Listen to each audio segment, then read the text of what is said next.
खाने के लिए तरस रहा है। उसका जो व्यापार है हिंदुस्तान के साथ है, और हिंदुस्तान के साथ व्यापार है का मतलब है आपके दोस्त अडानी के साथ व्यापार है। तो क्या आपने अडानी के व्यापार को सुरक्षा देने के लिए क्या आपने इस देश के ऊपर सीज फायर थोपा? क्योंकि सीज फायर, याद रखिएगा, भारत ने घोषित नहीं किया, पहले अमेरिका ने घोषित किया, ट्रंप ने घोषित किया सीज फायर। उसके बाद भारत की सरकार ने, मोदी जी ने उनके सीज फायर को मान लिया। क्यों मान लिया आपने?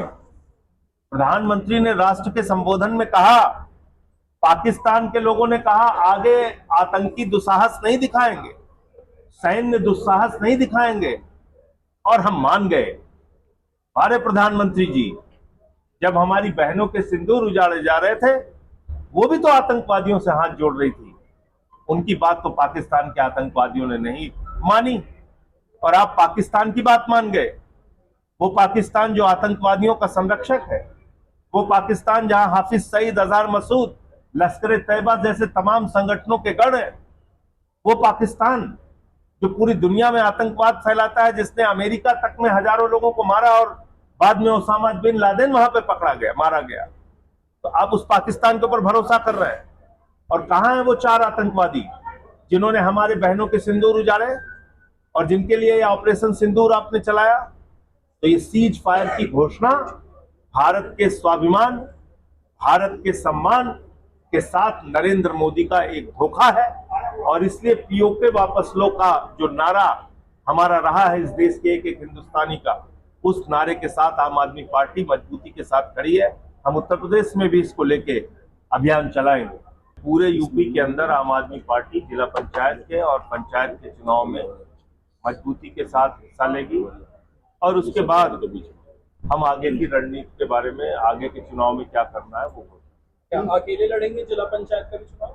जिला पंचायत का चुनाव अकेले लड़ेंगे। विधानसभा आप सोचेंगे, विचार करेंगे? जब पंचायत के बाद, पंचायत चुनाव के बाद हम लोग बैठेंगे अपने राष्ट्रीय नेतृत्व के साथ, और उसके बाद अभी सारे देश का ध्यान भटकाने के लिए क्या किया इनके एक मंत्री विजय शाह ने? भारत की सेना की बहादुर बेटी, देश की बेटी कर्नल सोफिया के बारे में आपत्तिजनक टिप्पणी की। कहा कि वो आतंकवादियों की बहन है। अब आतंकवादियों की बहन कौन निकली? ज्योति मल्होत्रा, जो बीजेपी की समर्थक है, वो आतंकवादियों की बहन निकली। अभी क्या कर रहे हैं ये लोग? प्रोफेसर अली खान को पकड़ के जेल में डाल दिया। पूछा गया भैया क्यों डाल दिया? कहने लगे साहब डाल दिया। काहे डाल दिया? इसने फेसबुक पे एक पोस्ट लिखी है। क्या लिखा है समझ में नहीं आ रहा क्या लिखा है, पकड़ के डाल दिया। अभी आज पता चला कि उनको सुप्रीम कोर्ट ने बेल दे दी। मैं प्रधानमंत्री जी से पूछना चाहता हूं, कभी मुसलमानों पे बुलडोजर चला के, कभी उन लोगों को गिरफ्तार करके, कभी वक्फ बिल लाके, आप देश का ध्यान भटकाने की कोशिश मत कीजिए। आप किसी के सगे नहीं है। किसी हिंदू के दिमाग में अगर कंफ्यूजन हो, प्रधानमंत्री नरेंद्र मोदी किसी के सगे नहीं है। अगर इस देश में बेरोजगारी की मार झेल रहा है तो सबसे ज्यादा हिंदू झेल रहा है। महंगाई की मार झेल रहा है तो सबसे ज्यादा हिंदू झेल रहा है। टूटी सड़कों पे, टूटे पुल पे अगर चल रहा है तो सबसे ज्यादा हिंदू उस समस्या को झेल रहा है। रेलवे स्टेशन 4 महीने में उखड़ गया। आपने उड़ता हवाई जहाज सुना होगा, मोदी जी के राज में उड़ता रेलवे स्टेशन आ गया है। 4 महीने में रेलवे स्टेशन उड़ गया उद्घाटन के बाद। तो भैया इस देश में सबसे ज्यादा आबादी हिंदुओं की है। आप जितनी बदहाली इस देश की कर रहे हैं, सबसे ज्यादा मार तो हिंदू झेल रहा है। ये किसान जिनको गन्ने का मूल्य नहीं मिल रहा है, इसमें ज्यादातर तो हिंदू है।